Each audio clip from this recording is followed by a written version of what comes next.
At 6:47 a.m. on August 1st, 1943, Lieutenant Colonel Addison Baker and Major John Gerstad climbed into B-24 Liberator Hell's Wench at Benghazi Airfield in Libya as 178 heavy bombers prepared for the longest and lowest bombing raid in history. Baker was 36 years old, commanding officer of the 93rd Bomb Group with 11 months combat experience. Gerstad was 25, had already completed his required 25 missions 3 weeks earlier, and had volunteered to fly this mission as Baker's co-pilot. The target was Ploiești oil refineries in Romania, facilities that supplied 30% of Nazi Germany's fuel, and intelligence predicted 50% casualties before the day ended. Operation Tidal Wave required a 2,400-mile round trip at altitudes between 50 and 500 feet, treetop level.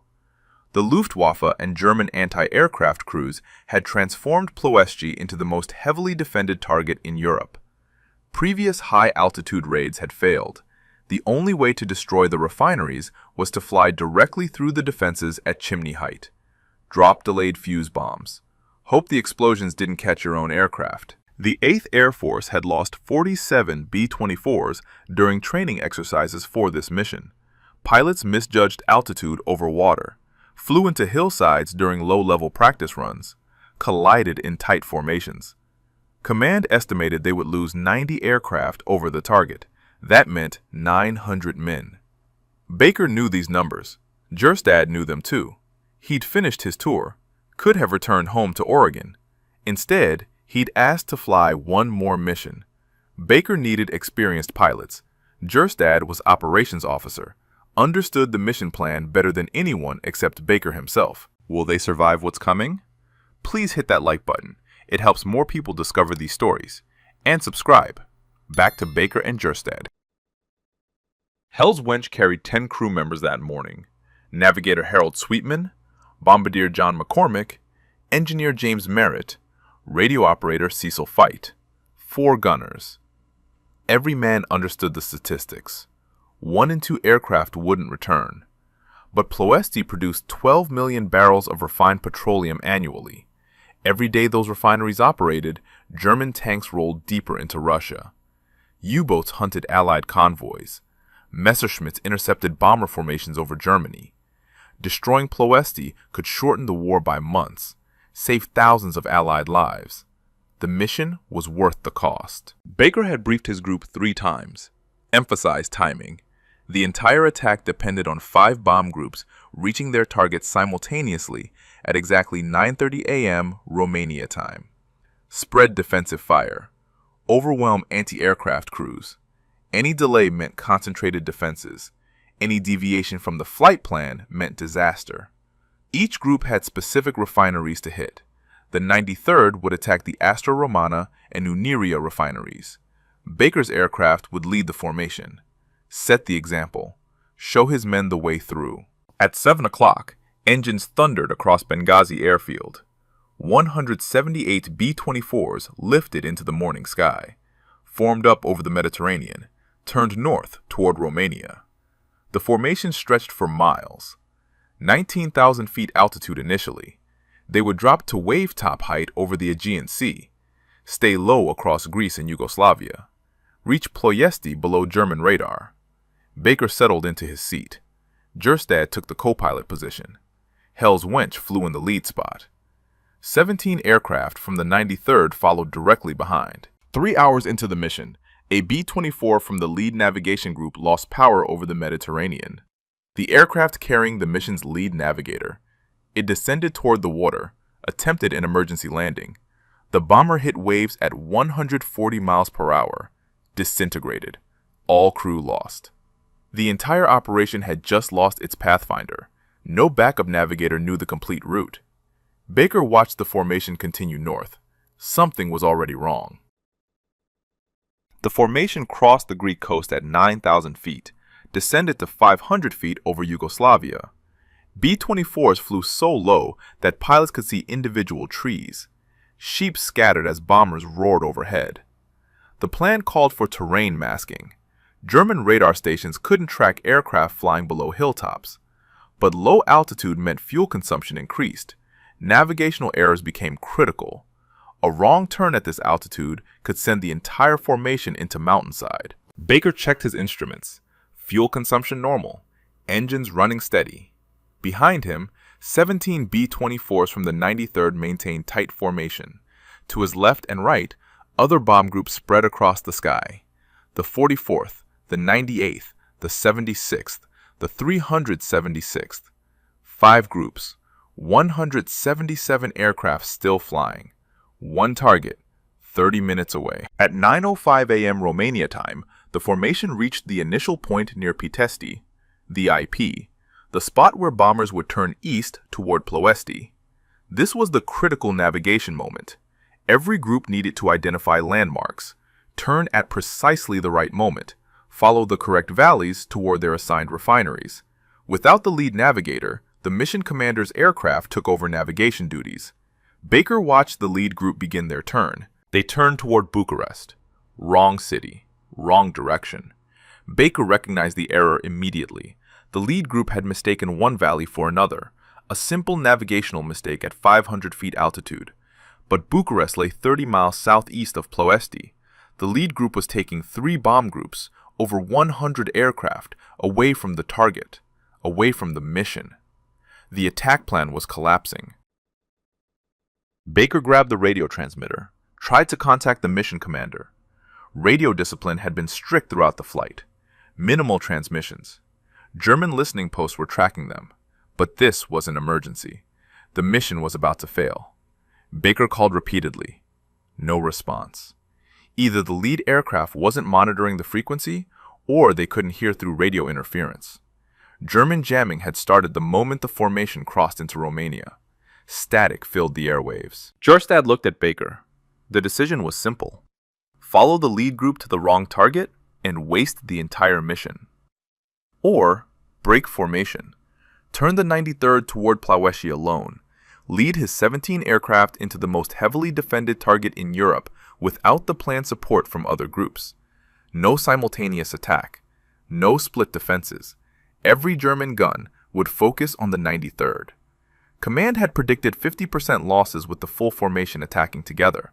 What would losses be with one group attacking alone? Baker made his decision in 5 seconds. He banked Hell's Wench hard left, away from the lead group, toward Ploiești. Behind him, every aircraft in the 93rd followed. 17 B-24s broke from the main formation. The original attack plan called for 94 bombers hitting Ploiești together. Now Baker was leading 18 bombers toward targets designed to be attacked by 5 times that number. German radar operators watched the formation split. Flak battery commanders received urgent updates. American bombers approaching from the south. Small group, 18 aircraft. Altitude, 500 feet. Speed, 210 miles per hour. Every available gun crew in Ploiești received the same order. Concentrate all fire on this group. Stop them before they reach the refineries. Baker flew toward the smokestacks of Astra Romana. 11 miles ahead. 10 minutes flying time. Gerstad scanned the horizon through the co-pilot window. Black smoke already rising over the city. Something else, too. Small, dark shapes lifting from the ground around the refineries. Dozens of them. Then hundreds. Barrage balloons. Steel cables dangling beneath them, designed specifically to destroy low-flying bombers. The cables would shred wings, tear through fuselage, rip engines from mountings. Ploiești defenders had raised every balloon in the city. Hell's Wench was flying directly into a forest of steel. At 9:17 a.m., Hell's Wench entered the Ploiești defense zone at 470 feet altitude. The city sprawled ahead. 7 major refineries, miles of pipelines, cracking towers, storage tanks, smokestacks belching black smoke, and above everything, barrage balloons. 300 of them. Steel cables stretched from ground to balloon, each cable designed to catch aircraft wings, snap them off, send bombers tumbling into the ground. Baker had no choice about altitude. The mission required bombing from chimney height. Delayed fuses needed time to arm. If they dropped from normal bombing altitude, the bombs would explode before penetrating deep into refinery structures. The entire mission depended on flying low, flying through those cables. The 93rd crews had trained for this, practiced low-level bombing runs over desert targets in Libya. But training targets didn't shoot back. Training balloons didn't have steel cables. Behind Hell's Wench, 17 B-24s followed in tight formation. Nose gunners tracked the balloons ahead. Top turret gunners searched for fighters. The Luftwaffe had stationed 200 fighters at airfields around Ploesti, Messerschmitt 109s, Focke-Wulf 190As, Romanian IAR-81s. Intelligence had predicted waves of fighter attacks during the bomb run. So far, no fighters appeared. German commanders were holding them back, waiting.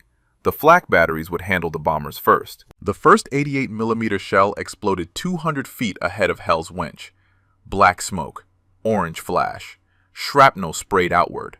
Baker flew through the blast. The aircraft shuddered. More explosions erupted across the sky. German gun crews had the range. The Ploesti defenses included 230 flak guns, 88s, AAA batteries, machine gun nests on rooftops. Every gun opened fire simultaneously. The sky filled with tracers, red lines streaking toward the formation, black puffs of exploding shells. The barrage was so dense that pilots couldn't see through it. A balloon cable appeared directly ahead. Baker yanked the controls left. Hell's Wench banked hard. The cable passed 20 feet from the right wing. Another cable to the left. Baker rolled right. Flying through the forest, dodging cables that appeared without warning through the smoke. Gerstad called out positions. Cable high left. Cable low right. Baker flew by instinct. The refineries were 3 miles ahead. 3 more minutes. The formation had to stay together, had to reach the target. An 88 shell detonated beneath Hell's Wench. The explosion lifted the aircraft 30 feet. Shrapnel tore through the belly, punctured fuel tanks, ripped through hydraulic lines. Red warning lights flashed across the instrument panel, fuel pressure dropping in number 3 engine, oil temperature rising in number 1. The aircraft was bleeding. But the engine still ran. The controls still responded. Baker kept flying. 2 miles from target, another barrage balloon ahead. Baker aimed between 2 cables, calculated the gap. 40 feet clearance on each side. Enough room. He committed to the path. Then the aircraft jolted, hard impact on the right wing. The B-24 had clipped a cable Baker hadn't seen. The steel wire scraped along the wing leading edge, tore through aluminum. The wire caught on the outboard engine nacelle, held. The balloon was now attached to Hell's Wench. 300 pounds of rubber and canvas, dragging on the right wing, creating massive asymmetric drag. The aircraft pulled right. Baker fought the controls, struggled to maintain heading. Another shell exploded. This one struck directly. An 88mm round hit the right wing root, punched through the fuel tank. Aviation gas sprayed into the engine compartment. Hot metal, sparking electrical systems, leaking fuel. The mixture ignited instantly. Orange flames erupted from the wing, spread toward the fuselage. Hell's Wench was on fire. 1 mile from target, 60 seconds to the release point. Baker looked down, saw an open field below, flat, clear, perfect for emergency landing. They could set down safely. The entire crew could survive. Or they could continue the bomb run. Baker kept the nose pointed at Astra Romana refinery. The fire spread across the entire right wing. Flames reached back toward the fuselage. The metal skin glowed red. Temperature inside the cockpit climbed. Smoke filled the interior. The crew could bail out. Open field below meant everyone could parachute safely. Or Baker could set the aircraft down, execute emergency landing, walk away. Mission failed. But 17 B-24s were following directly behind Hell's Wench. If Baker landed now, those aircraft would follow. The entire 93rd would abort. The mission would fail completely. Gerstad knew the calculation. He'd flown 25 missions, survived the odds, earned his ticket home. Now he sat in a burning bomber with a choice. Survival or mission? He didn't reach for the bailout lever, didn't suggest landing.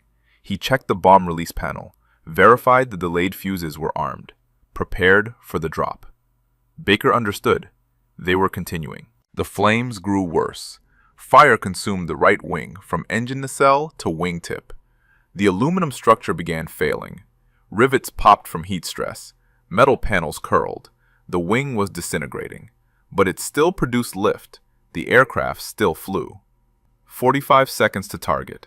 The bomb bay doors were already open. Bombardier John McCormick lay prone in the nose. Watched the refinery approach through the Norden bomb site. Cracking towers, storage tanks, pipeline networks. The primary structures were dead ahead. Behind Hell's Wench, the 93rd Formation held together. Every pilot saw the flames. Every crew knew their lead aircraft was dying. But Baker hadn't turned away, hadn't landed. The formation followed. 17 B-24s flew through the flak barrage, through the balloon cables, through smoke so thick that visibility dropped to 100 feet.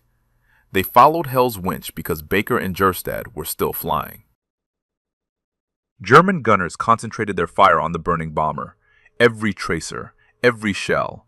If they stopped the lead aircraft, the formation would break apart. 88 rounds exploded continuously around Hell's Wench. One shell detonated so close that shrapnel shredded the left horizontal stabilizer. The aircraft yawed violently. Baker fought the controls, used rudder and aileron together, kept the nose steady. The bomb site required stable flight. Any deviation meant missed target, wasted mission, wasted lives. 30 seconds. The refineries filled the windscreen. Cracking towers rose 300 feet high. Hell's Wench flew between them at 400 feet altitude, wings level, speed steady. The fire had now reached the fuselage. Flames licked along the cockpit windows, paint blistered, glass cracked from heat. Oxygen masks provided breathable air, but the temperature was unbearable. Baker's hands were blistering on the control yoke. He held course. McCormick centered the crosshairs. The delayed fuse bombs would penetrate buildings before exploding, cause maximum structural damage, destroy the refining equipment. He waited for the precise release point, calculated drop trajectory, accounted for wind, altitude, speed. The numbers aligned. He pressed the release. 4,000 pounds of high explosive dropped from the bomb bay, fell toward the Astra Romana facility. Hell's Wench lurched upward as the weight released. Behind Baker, the formation released simultaneously. 18 aircraft, 72,000 pounds of bombs. The delayed fuses meant the explosions would occur in waves. First bombs penetrating deep into structures, then detonating, then the next wave, then the next. The entire refinery was about to be destroyed. But Hell's Wench was still in the blast radius. Baker pulled back on the yoke, tried to gain altitude, get above the coming explosions. The right wing barely responded. Fire had destroyed the control surfaces. The aircraft climbed slowly, 100 feet per minute. Not enough. The bombs would detonate in 18 seconds. The blast radius extended 1,000 feet. Hell's Wench was 400 feet above ground, 500 feet past the target. Still climbing, still burning. The wing structure was failing. The fire had reached the center fuel tanks. And below, 18 seconds had just expired. The first explosion erupted beneath Hell's Wench. A delayed fuse bomb detonated inside the main cracking tower. The structure disintegrated. Steel beams shot outward. The blast wave hit the burning B-24 like a physical wall. The aircraft tumbled, rolled 30 degrees right. Baker fought the controls, leveled the wings. More explosions followed, sequential detonations as bombs penetrated deep into refinery buildings before exploding. The entire Astra Romana facility was collapsing. Fireballs rose 300 feet. Black smoke mushroomed upward. The 93rd had hit the target perfectly. Behind Hell's Wench, the formation scattered. Each B-24 peeled away from the target area, sought escape routes through the flak, through the smoke, through the balloon cables. Some aircraft made clean breaks, climbed rapidly, turned south toward Libya. Others weren't as fortunate. A B-24 from the 93rd hit a balloon cable at full speed. The wire caught the left wing, sheared it off completely. The bomber rolled inverted, crashed into a storage tank, exploded. 10 men dead instantly. Another B-24 took a direct hit from an 88 shell. The round penetrated the bomb bay, detonated the remaining bombs still on their racks. The aircraft vanished in an orange fireball. Fragments scattered across 200 yards. No parachutes, no survivors. A third bomber flew directly through a flak barrage. 20-millimeter rounds stitched across the fuselage. Killed the pilot, wounded the co-pilot. The aircraft nosed down, struck the ground at 200 miles per hour, cartwheeled through a residential area. 14 civilians died alongside the crew. The 93rd was paying the predicted price. Command had estimated 50% casualties with full formation support. Baker's group was attacking alone, with 1/5 the planned aircraft, against the full defensive capability of Ploiești. The mathematics were brutal. 18 bombers entered the target zone. 4 were already gone. 40 men dead. The survivors were still fighting their way out. Hell's Wench climbed through the smoke at 800 feet, still burning. The right wing was completely engulfed. Flames had spread to the fuselage. The cockpit filled with black smoke. Visibility, 0. Baker flew by instruments alone. Airspeed, altitude, heading. The gauges showed critical damage. Number 3 engine seized. Number 4 losing oil pressure. Number 1 running hot. Only number 2 operated normally. The aircraft was flying on 1 functioning engine and 3 dying ones. Gerstad scanned the instruments, checked fuel levels. Both right-wing tanks were empty, ruptured by flak. Leaking fuel had fed the fire. The left-wing tanks showed half capacity. Maybe 30 minutes flying time remained. The Mediterranean coast was 90 minutes south. They wouldn't make it. The aircraft was dying. But they'd climbed to 800 feet, high enough for parachutes to deploy. The crew could bail out. All 10 men could survive, land in Romanian territory, become prisoners of war, but alive. Baker assessed their situation. The mission was complete. The 93rd had destroyed their assigned targets. Bombs had devastated the Romania refinery. The other bombers were escaping. Some would make it back to Libya. Some wouldn't. But the attack had succeeded. Germany's fuel supply was crippled. The cost had been enormous. At least 4 aircraft lost, probably more. Hell's Wench was finished. No possibility of reaching friendly territory. The smart decision was immediate bailout. Save the crew. But Baker knew the statistics. Bailing out over Romania meant capture, interrogation, prison camp, years of captivity. Some crew members wouldn't survive that. The harsh conditions, disease, malnutrition. And if Germany lost the war, which seemed increasingly likely, some prisoners might never make it home. Executions happened. Massacres. The SS had killed prisoners before. Could happen again. Baker made another calculation. Hell's Wench still flew. Damaged. Burning. Dying. But flying. If he could gain more altitude, the crew could bail out over Yugoslavia, partisan territory. Friendly forces operated there, rescued downed airmen, smuggled them back to Allied lines. Higher altitude meant longer glide distance after the engines failed, better chance of reaching partisan zones. But gaining altitude meant staying in the burning aircraft longer. The fire was spreading.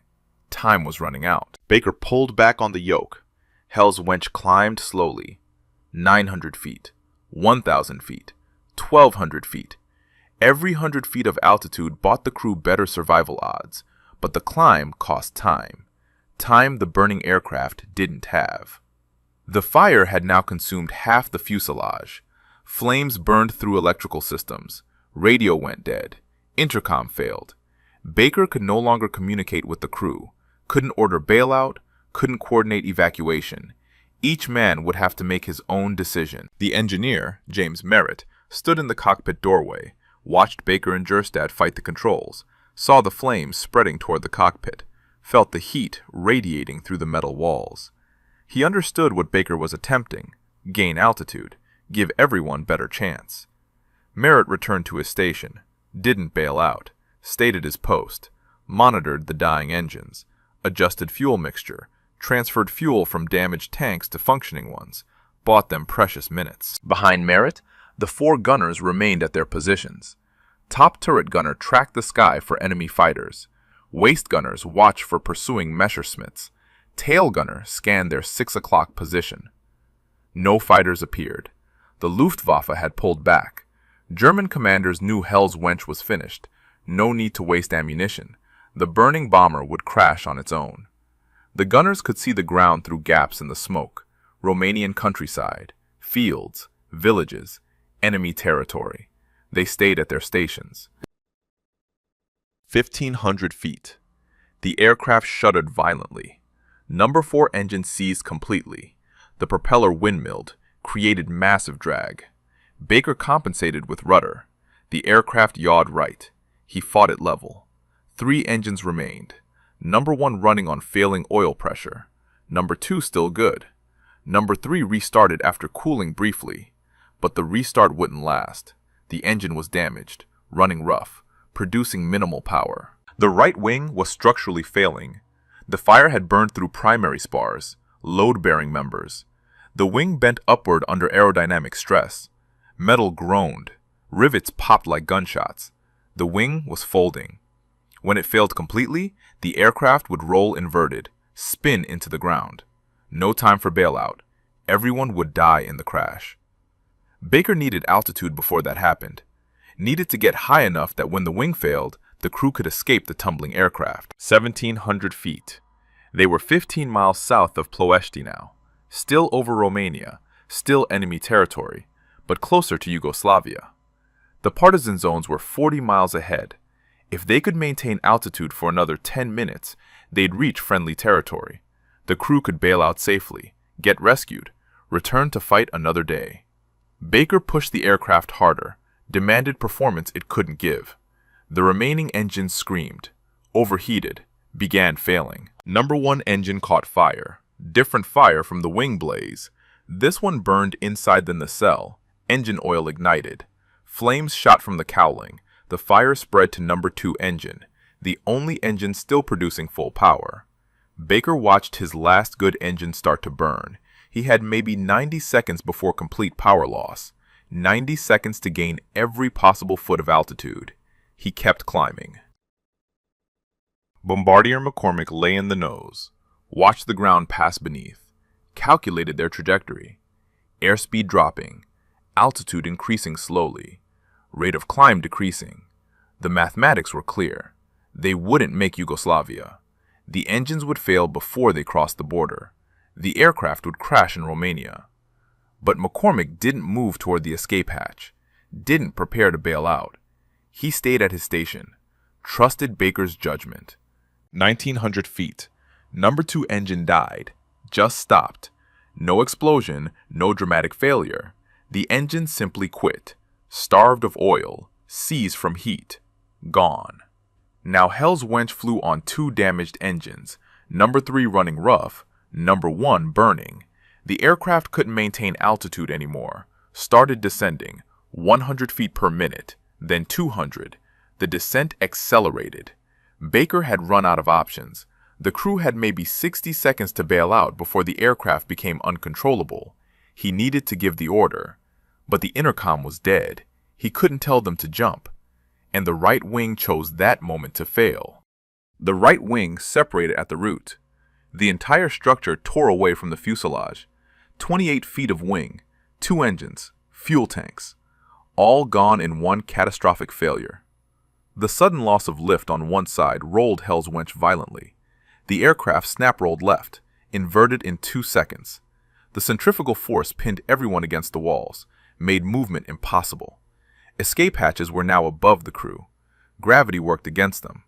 No one could reach the exits. Baker fought the controls uselessly. With one wing gone, aerodynamic forces overwhelmed any control input.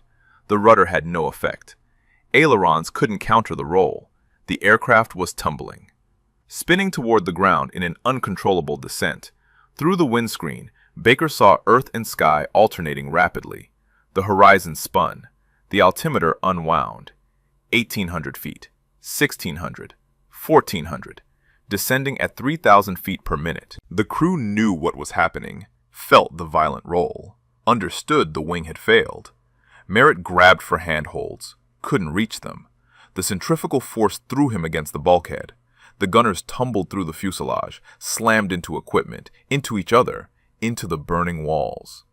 McCormick in the nose watched the ground rush upward, calculated impact in 28 seconds.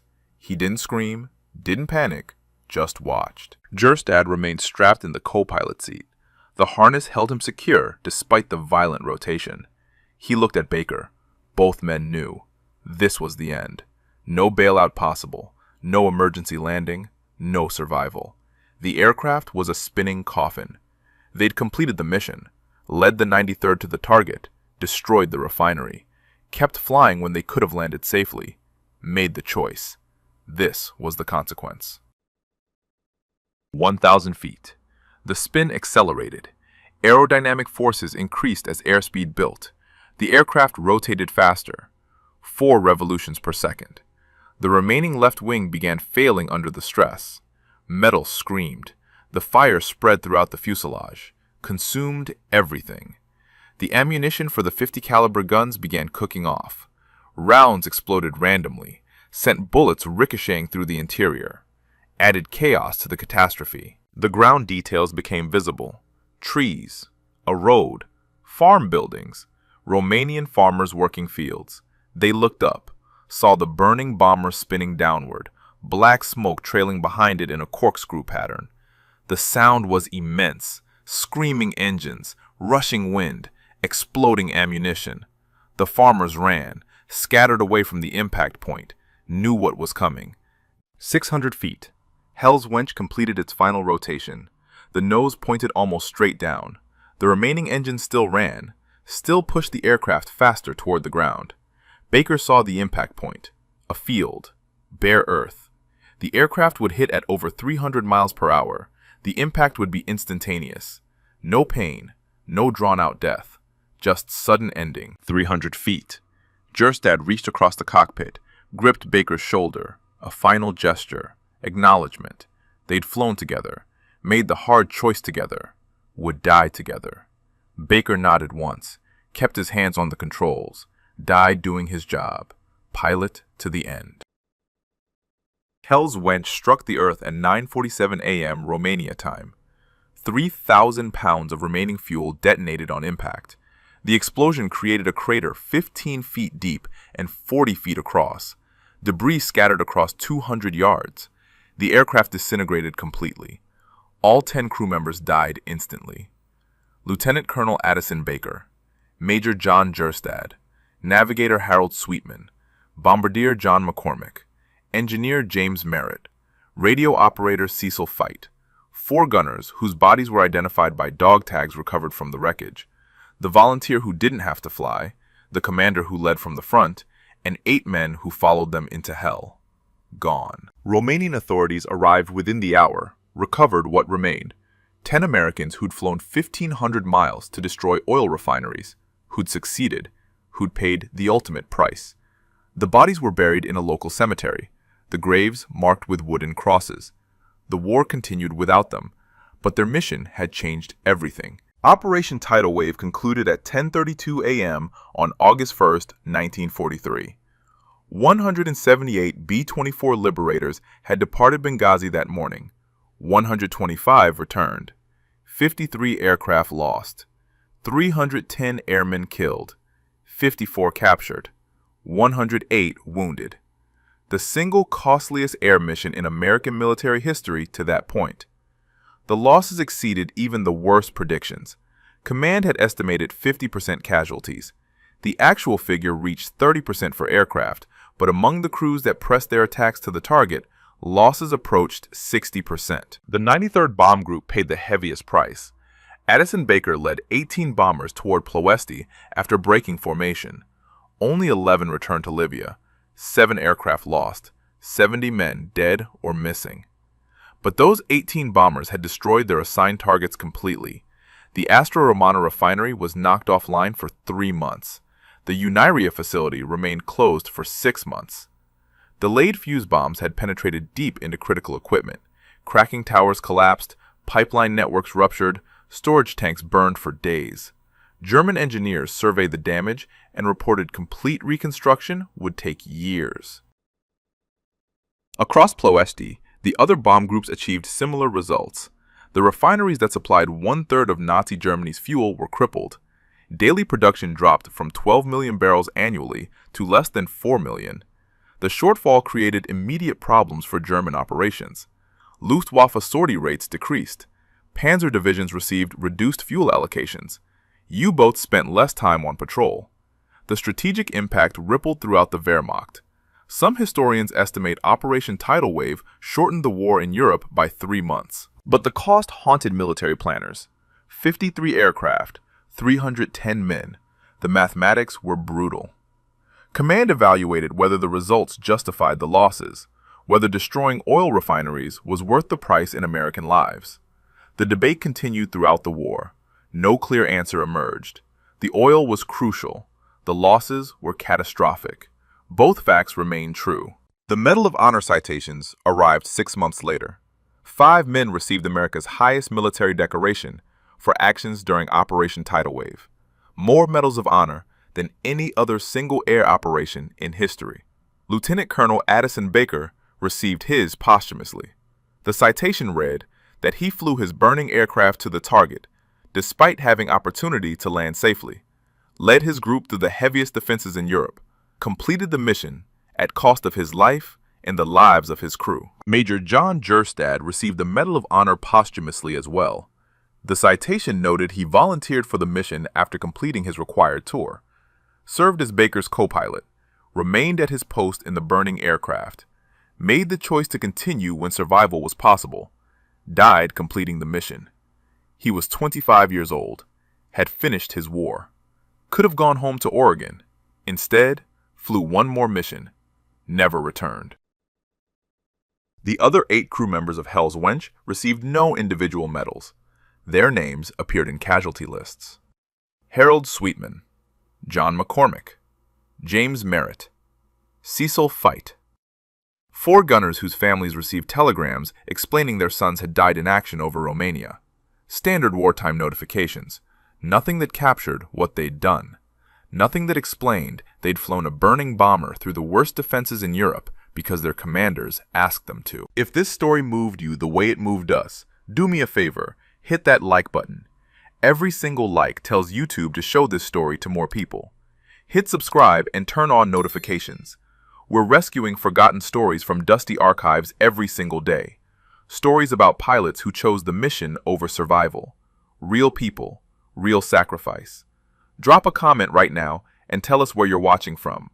Are you watching from the United States, United Kingdom, Canada, Australia? Our community stretches across the entire world. You're not just a viewer, you're part of keeping these memories alive. Tell us your location. Tell us if someone in your family served. Just let us know you're here. Thank you for watching. And thank you for making sure Lieutenant Colonel Addison Baker and Major John Gerstad don't disappear into silence. These men deserve to be remembered, and you're helping make that happen.